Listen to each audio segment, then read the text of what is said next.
Hello दोस्तों, नमस्ते। कैसे हैं आप सब? आशा करती हूँ आप सब स्वस्थ होंगे और मस्त होंगे। दोस्तों, मेरा नाम चंदन शर्मा है। मेरे यूट्यूब चैनल टीचिंग बाय चंदन शर्मा में आप सभी का स्वागत है। तो दोस्तों, चाइल्ड डेवलपमेंट एंड पेडागोजी की क्लास है, ये बहुत ही इंपॉर्टेंट है और यहाँ पर अक्सर हम प्रीवियस ईयर क्वेश्चन को ही डिस्कस करते हैं। तो आप लोग अपना प्यार और विश्वास इस चैनल पर बनाए रखिए, क्योंकि ये क्लास बहुत ही ज़्यादा इंपॉर्टेंट है। अगर आप केवीएस की तैयारी कर रहे हैं, केवीएस है, DSSS है, यूपी टेट है, UP TET and super TET की अगर तैयारी कर रहे हैं, सुपर टेट की, रीट की और सीटेट की, अगर आप टीचिंग एग्जाम की तैयारी कर रहे हैं किसी भी स्टेट की, तो उसके लिए बहुत ही ज़्यादा हेल्पफुल क्लास है। बस आप लोग अपना प्यार और सपोर्ट बनाए रखिए, ठीक है। और जितने लोग चैनल पर पहली बार विजिट कर रहे हैं, वो चैनल को सब्सक्राइब करके बेल आइकन को प्रेस कर लेंगे, जिससे नेक्स्ट नोटिफिकेशन जरूर पहुंचे। तो आप लोग इस सेशन को पहले लाइक कर दीजिए, लाइक करने के साथ साथ शेयर भी कर दीजिए, ठीक है। क्योंकि मैं आपसे क्लास का जब मैं कंटिन्यू क्लास लेती हूँ, तब मैं आपसे बीच में ये नहीं कहती हूँ कि आप लाइक करो, शेयर करो। आपकी इच्छा, अगर आपको लगता है कि मैं आपके लिए मेहनत कर रही हूँ, तो आप लाइक और शेयर जरूर करेंगे। तो चलिए दोस्तों, हम चलते हैं अपने क्वेश्चन की तरफ। यहाँ पर हमारे स्क्रीन पर पहला क्वेश्चन है। आप एक कक्षा में पढ़ा रहे हैं, हाँ, आप एक कक्षा में पढ़ा रहे हैं जहाँ अधिकांश विद्यार्थी गणित में कमजोर हैं। भाई, आप एक कक्षा में पढ़ा रहे हो जहाँ पर अधिकांश विद्यार्थी गणित में कमजोर हैं, फिर भी 3 विद्यार्थी उपहुरित दिखते हैं। आपका शिक्षण का तरीका क्या होना चाहिए? ऑप्शन पहला कहता है सभी विद्यार्थियों को शिक्षण की मानक गति को अपनाएं। सेकंड है बार बार परीक्षा लें ताकि कमजोर विद्यार्थी अधिक मेहनत करें। या फिर गति कम रखें और कमजोर विद्यार्थियों को अतिरिक्त मार्गदर्शन दें। एंड विद्यालय प्रशासन को बुद्धिमान विद्यार्थियों को एक अलग सेक्शन में स्थानांतरित करने को कहें। DSSS PRT में क्वेश्चन पूछा गया था 2017 में। आप लोग जानते हैं कि सारे क्वेश्चन हम प्रीवियस ईयर ही डिस्कस करते हैं। क्या करते हैं, सारे क्वेश्चन प्रीवियस ईयर हैं, इसलिए मैं प्रीवियस लेकर आती हूँ कि आप अंदाज़ा लगा सकते हो कि एग्जामिनर क्वेश्चन कैसे पूछ सकता है। और ये सारे क्वेश्चन भी आपको रिपीट होकर देखने को मिल सकते हैं, इसलिए कहती हूँ कि आप लोग इस क्लास को मिस नहीं करिए, ठीक है। तो आपको बताना है, क्वेश्चन कह रहा है कि आप एक कक्षा में पढ़ा रहे हो। भाई, कल को आप टीचर हो बनोगे, तो आप एक क्लास में पढ़ा रहे हो जहाँ पर अधिकांश विद्यार्थी जो हैं वो गणित में कमजोर हैं, फिर भी 3 विद्यार्थी उसमें से उपहित दिखते हैं। आपका शिक्षण का तरीका क्या होगा? बताओ, आपका शिक्षण का तरीका क्या होगा?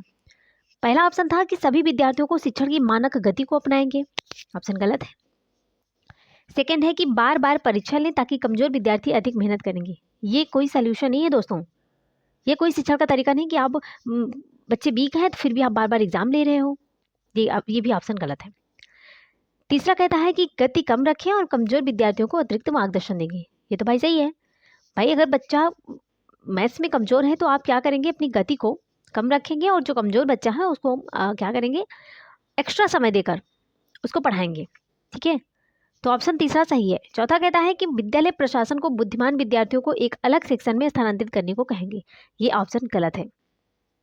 क्या आप जो कमजोर बच्चे उसको अलग क्लास में भेज देंगे? ये कोई शिक्षण का तरीका नहीं है। तो यहाँ पर राइट आंसर हो जाएगा तीसरा। क्या हो जाएगा? तीसरा, ठीक है। क्योंकि कक्षा में जो अधिगम का स्तर होता है दोस्तों, वो सामान्य रखना चाहिए। और कुछ छात्र को अधिगम की गति भी कम होती है, तो इन छात्रों का अधिगम स्तर को इन लोगों का जो अधिगम का स्तर है, इसको ध्यान में रख करके ही उसी से संबंधित क्रियाविधि को करानी चाहिए।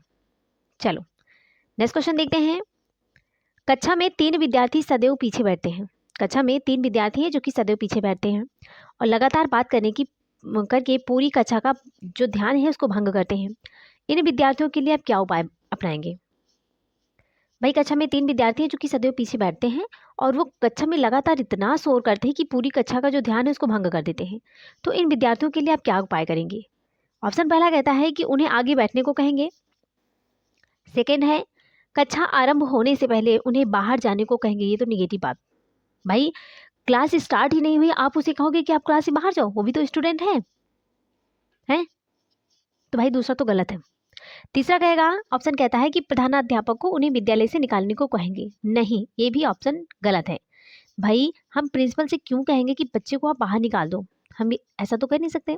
ऑप्शन चौथा कहता है उन्हें नज़रअंदाज करेंगे। हमें सबको सामान लेकर चलना है दोस्तों, किसी भी बच्चे को अवॉइड नहीं करना है, नज़रअंदाज नहीं करना है।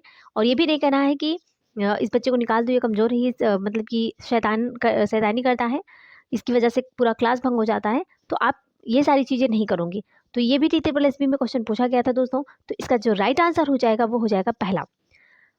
अगर क्लास में बच्चे जो है वो जो पीछे वाले स्टूडेंट होते हैं बहुत ज़्यादा शोर करते हैं, ध्यान को भंग कर देते हैं पूरे क्लास का, तो आप सबसे बेस्ट तरीका है कि आप उनको आगे बैठाएंगे। क्या कहेंगे, आप उनको आगे बैठाएंगे तो उनका जो ध्यान है वो पढ़ने के लिए भी होगा, आगे होगा, आप भी उन पर नज़र रख सकेंगे। तो यहाँ पर पहला option is the right answer है। ठीक है,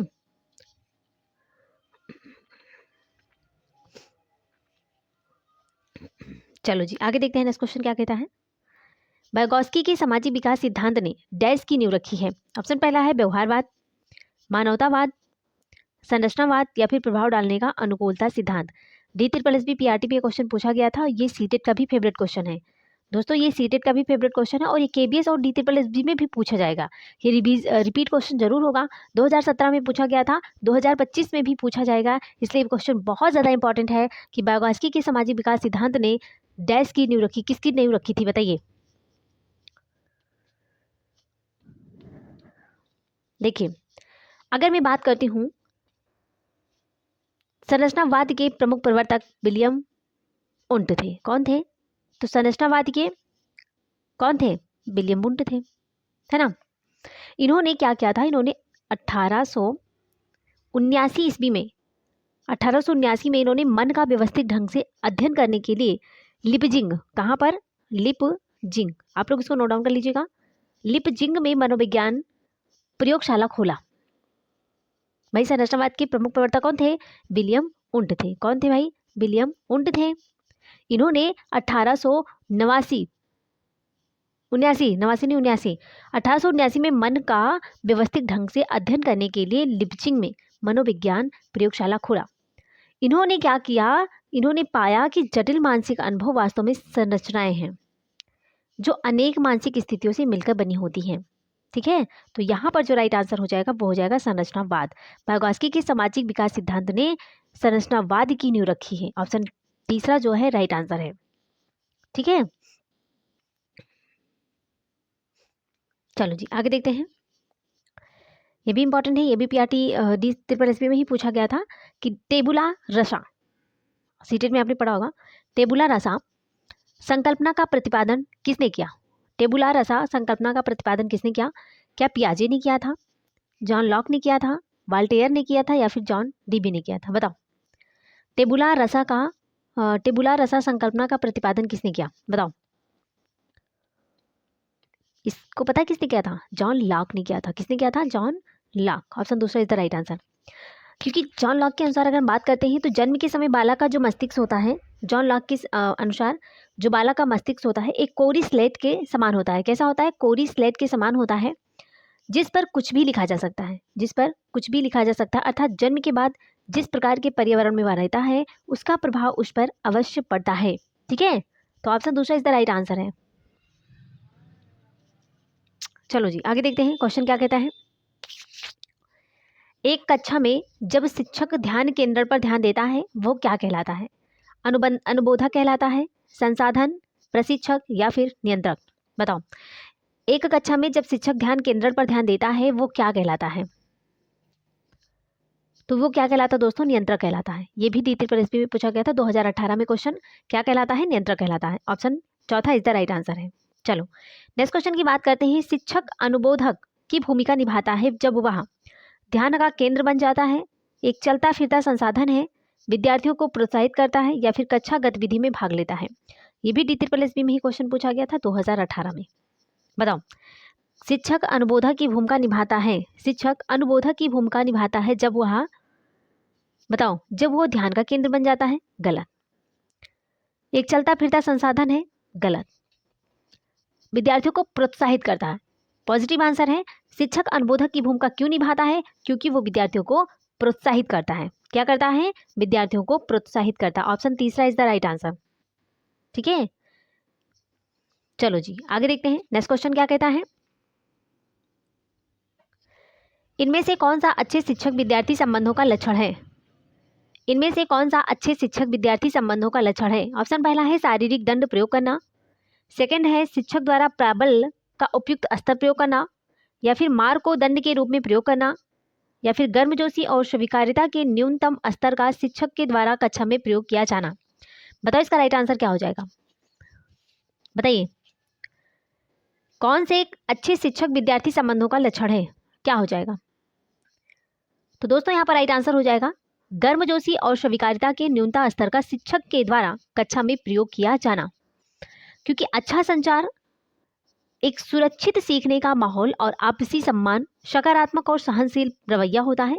छात्र समानता और समय पर प्रशंसा अच्छे शिक्षक विद्यार्थी संबंधों का लक्षण है। ठीक है दोस्तों, तो यहाँ पर राइट आंसर हो जाएगा चौथा। चलो आगे देखते हैं, नेक्स्ट क्वेश्चन है, शिक्षण का एक अन्योन्य क्रिया मॉडल किसके द्वारा डिजाइन किया गया है? शिक्षण का एक अन्योन्य क्रिया मॉडल किसके द्वारा डिजाइन किया गया है? Robert Glaser, Daniel Davis, N.A. Flander, Israel safer. बताओ शिक्षण का एक अन्योन्य क्रिया मॉडल किसके द्वारा डिजाइन किया गया है? ये तो फैक्चुअल वाले क्वेश्चन है, फैक्चुअल वाले भी क्वेश्चन भी DSSB में पूछा जाता है दोस्तों, इसलिए आप देख सकते हो 2014 में किस टाइप के क्वेश्चन पूछे जाते थे और 2017 में, इसलिए हम आपको प्रीवियस ईयर क्वेश्चन करवा रहे हैं। इससे आप अंदाजा लगा सकते हो ना कि किस टाइप के क्वेश्चन आपको पढ़ना है। बताओ इसका राइट आंसर हो जाएगा दोस्तों N.A. फ्लेंडर। देखिए अंतःक्रिया या अन्योन्य क्रिया मॉडल का विश्लेषण N.A. फ्लेंडर किससे संबंध है? किससे है? N.A. फ्लेंडर से संबंधित है। ठीक है, चलो आगे देखते हैं, क्वेश्चन क्या कहता है। निम्न में से किस प्रकार के अनुशासन को अधिनायकवादी अनुशासन के खिलाफ विद्रोह के रूप में विकसित किया गया? कई वयस्कों को उनके बचपन के दौरान किया गया था। ऑप्शन पहला है अधिनायक अनुशासन, सेकंड है लोकतांत्रिक अनुशासन, अनुमेय अनुशासन या फिर प्रेरक अनुशासन। बताओ इसका राइट आंसर क्या हो जाएगा?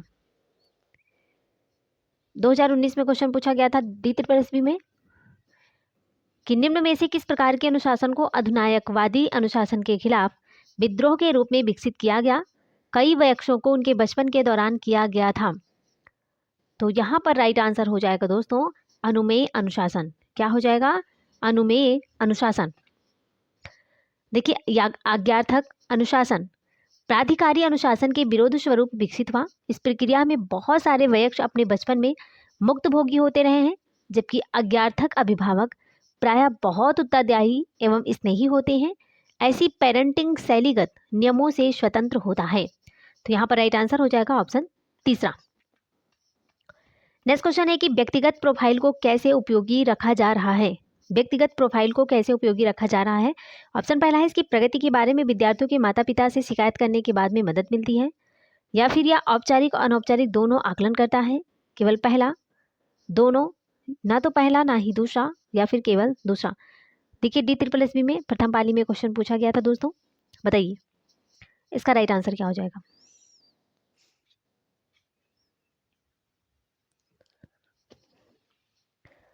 तो यहाँ पर राइट आंसर हो जाएगा दोस्तों केवल दूसरा हो जाएगा। ठीक है, क्योंकि यह औपचारिक अनौपचारिक दोनों आकलन करता है ना। जो व्यक्तिगत प्रोफाइल होते हैं उसको कैसे उपयोगी रखा जा सकता है? औपचारिक और अनौपचारिक दोनों आकलन करते हैं। ठीक है, ऑप्शन दूसरा इज द राइट आंसर। चलो जी आगे देखते हैं, निम्नलिखित में से कौन सी विधि बहुविधि चिंतन को उत्तेजित नहीं करती है? निगेटिव पूछा जा रहा है कि कौन सी विधि है जो बहुविधि चिंतन को उत्तेजित नहीं करती है? जर्नल रखना, मुक्त लेखन, ब्रेनस्टॉर्मिंग या फिर माइंड कैलिब्रेटिंग। ये भी 2019 में क्वेश्चन पूछा गया था, बताइए इसका राइट आंसर क्या हो जाएगा? बताओ कौन सी विधि बहुविधि चिंतन को उत्तेजित नहीं करती है? यहाँ पर राइट आंसर हो जाएगा माइंड कैलिब्रेटिंग। क्या हो जाएगा? Mind calibrating. बहुविधि या अपसारी चिंतन वह चिंतन प्रक्रिया या विधि है जिसके अंतर्गत अनेक संभाव्य समाधानों की खोज सृजनात्मक विचारों के द्वारा किया जाता है, और ये वास्तव में उन्मुक्त, सतत और अरेखीय स्वरूप वाली एक विशेष चिंतन विधि होती है। यहाँ मानसिक अभियोगिता जैसी कोई विधि नहीं है जो अपसारी चिंतन को अग्रसरित करती है। ठीक है, अच्छा क्वेश्चन था ये।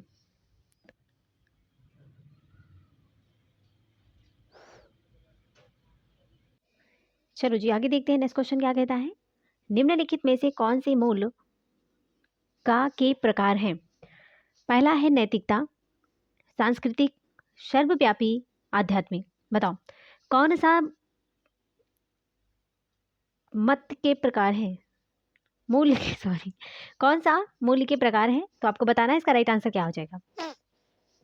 देखिए, मूल्य के प्रकार की अगर मैं बात करती हूँ तो इसमें नैतिकता भी होती है, सांस्कृतिक भी होता है, सर्वव्यापी और आध्यात्मिक।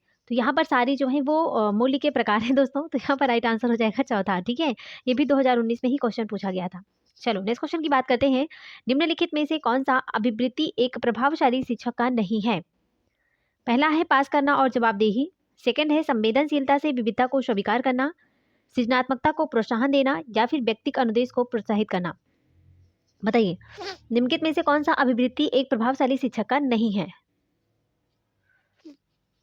यहाँ पर राइट आंसर हो जाएगा पास करना और जवाबदेही। क्या हो जाएगा, पास करना और जवाबदेही। ठीक है, चलो जी आगे देखते हैं। निम्नलिखित में से कौन सा एक शिक्षक की भूमिका का हिस्सा नहीं है। संदर्भ भूमिका, प्रक्रियात्मक भूमिका, केवल पहला होगा, केवल दूसरा होगा, पहला दूसरा दोनों होगा, या फिर पहला ना ही पहला होगा ना ही दूसरा होगा। बताओ कौन सा एक शिक्षक की भूमिका का हिस्सा नहीं है।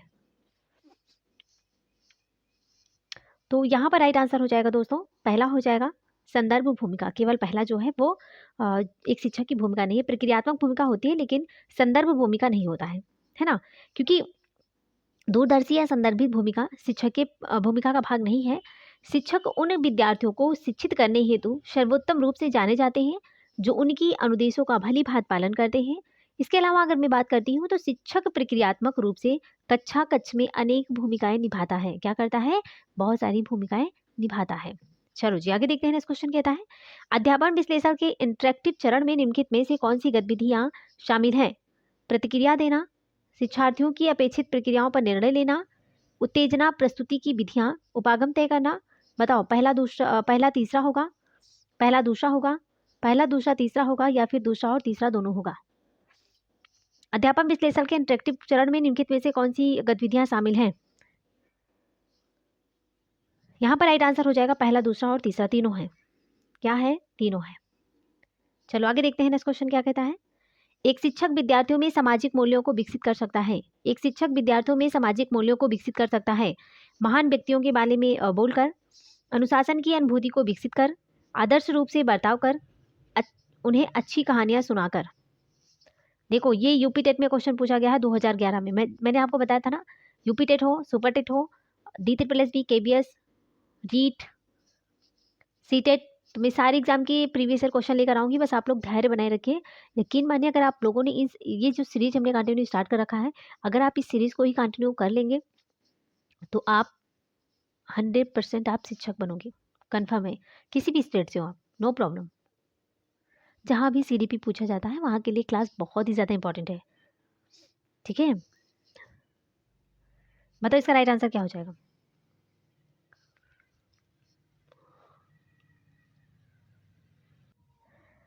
यहाँ पर क्वेश्चन कहता है दोस्तों कि एक शिक्षक विद्यार्थियों में सामाजिक मूल्यों को विकसित कर सकता है महान व्यक्तियों के बारे में बोलकर, अनुशासन की अनुभूति को विकसित कर, आदर्श रूप से बर्ताव कर, उन्हें अच्छी कहानियां सुनाकर।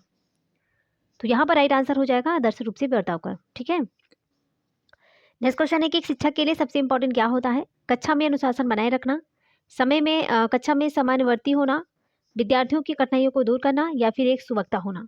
ये भी यूपी टेट में पूछा गया था 1 to 5 के लिए 2011 में क्वेश्चन। तो यहाँ पर भी इसका राइट आंसर हो जाएगा दोस्तों, विद्यार्थियों की कठिनाइयों को दूर करना।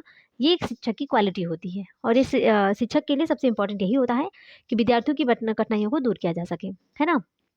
चलो आगे देखते हैं। नेक्स्ट क्वेश्चन है कि आप देखते हैं कि एक छात्र बुद्धिमान है, आप क्या करेंगे। उसके साथ संतुष्ट रहेंगे, उसे अतिरिक्त गृह कार्य नहीं देंगे, वह जैसे अधिक प्रगति कर सके उस तरह उसे अनुप्रेरित करेंगे, या फिर उसके अभिभावक को सूचित करेंगे कि वह बुद्धिमान है। तो यहाँ पर राइट आंसर हो जाएगा दोस्तों, वह जैसे अधिक प्रगति कर सके उस तरह से उसको अनुप्रेरित करेंगे। ऑप्शन तीसरा is the right answer. Next question है कि यदि कुछ विद्यार्थी कक्षा में अध्ययन की चित्तवृत्ति में नहीं है तो आप क्या करेंगे। उन्हें अध्ययन के लिए बाध्य करेंगे, गलत बात है भाई। सेकंड है कि उन विद्यार्थियों को कक्षा छोड़ने के लिए कहेंगे, ये भी नेगेटिव आंसर है। तीसरा है कि उन्हें चेतावनी देंगे कि वे अवश्य अध्ययन करें, नहीं तो आप प्रधानाध्यापक को सूचित कर देंगे, ये भी गलत है। नेक्स्ट है कि उन्हें अपनी रुचि अथवा आप अपने विषय के अनुसार रुचिपूर्ण चीजें बताएंगे। तो यहाँ पर राइट आंसर हो जाएगा चौथा। ये भी यूपी टेट 2014 में क्वेश्चन पूछा गया था। ठीक है, चलो आगे देखते हैं। नेक्स्ट क्वेश्चन कहता है, निम्न में से कौन शिक्षा और कुशलता से संबंधित है? श्याम पट पर लिखना, प्रश्नों को हल करना, प्रश्न पूछना, इनमें से सभी। यहाँ पर राइट आंसर हो जाएगा इनमें से सभी। नेक्स्ट क्वेश्चन है कि कक्षा में जो विद्यार्थी प्रश्न पूछते हैं उन्हें क्या करेंगे? कक्षा के बाद शिक्षक से मिलने की सलाह दी जाए, कक्षा चर्चा में भाग लेने के प्रोत्साहित किया जाना चाहिए, लगातार प्रश्न पूछने के लिए प्रोत्साहित करना चाहिए, या फिर स्वतंत्र रूप से उत्तर ढूंढने के लिए प्रोत्साहित करना चाहिए। यूपी टेट में क्वेश्चन पूछा गया था 2011 में। तो यहाँ पर राइट आंसर हो जाएगा दोस्तों, यहाँ पर राइट आंसर हो जाएगा स्वतंत्र रूप से उत्तर ढूंढने के लिए प्रोत्साहित किया जाना चाहिए। ठीक है, इसका राइट आंसर ही हो जाएगा ऑप्शन चौथा। चलो आगे देखते हैं। तो दोस्तों यहाँ पर हमारे क्वेश्चन समाप्त होते हैं। थैंक्स फॉर वाचिंग, दिल से बने रहने के लिए। ठीक है, और बहुत इंपॉर्टेंट क्लास थी। हमने कम से कम 20 प्लस क्वेश्चन ही आपको करवाए हैं। आप लोग बताइएगा कि जितने मैंने आपको क्वेश्चन करवाया है उसमें से आपने कितना सही किया है। तो आप लोग इस चैनल पर बने रहिएगा, बहुत इंपॉर्टेंट क्लास है। और जितने लोग सेशन को देख रहे होंगे लाइक कर दीजिएगा, शेयर भी कर दीजिएगा। एंड जितने लोग चैनल पर पहली बार विजिट कर रहे हैं वो चैनल को सब्सक्राइब करके बेल आइकन को प्रेस कर लेंगे, जिससे नेक्स्ट नोटिफिकेशन तक जरूर पहुंचे। तो चलिए इसी के साथ हम मिलेंगे नेक्स्ट वीडियो में, तब तक के लिए bye bye, take care, see you.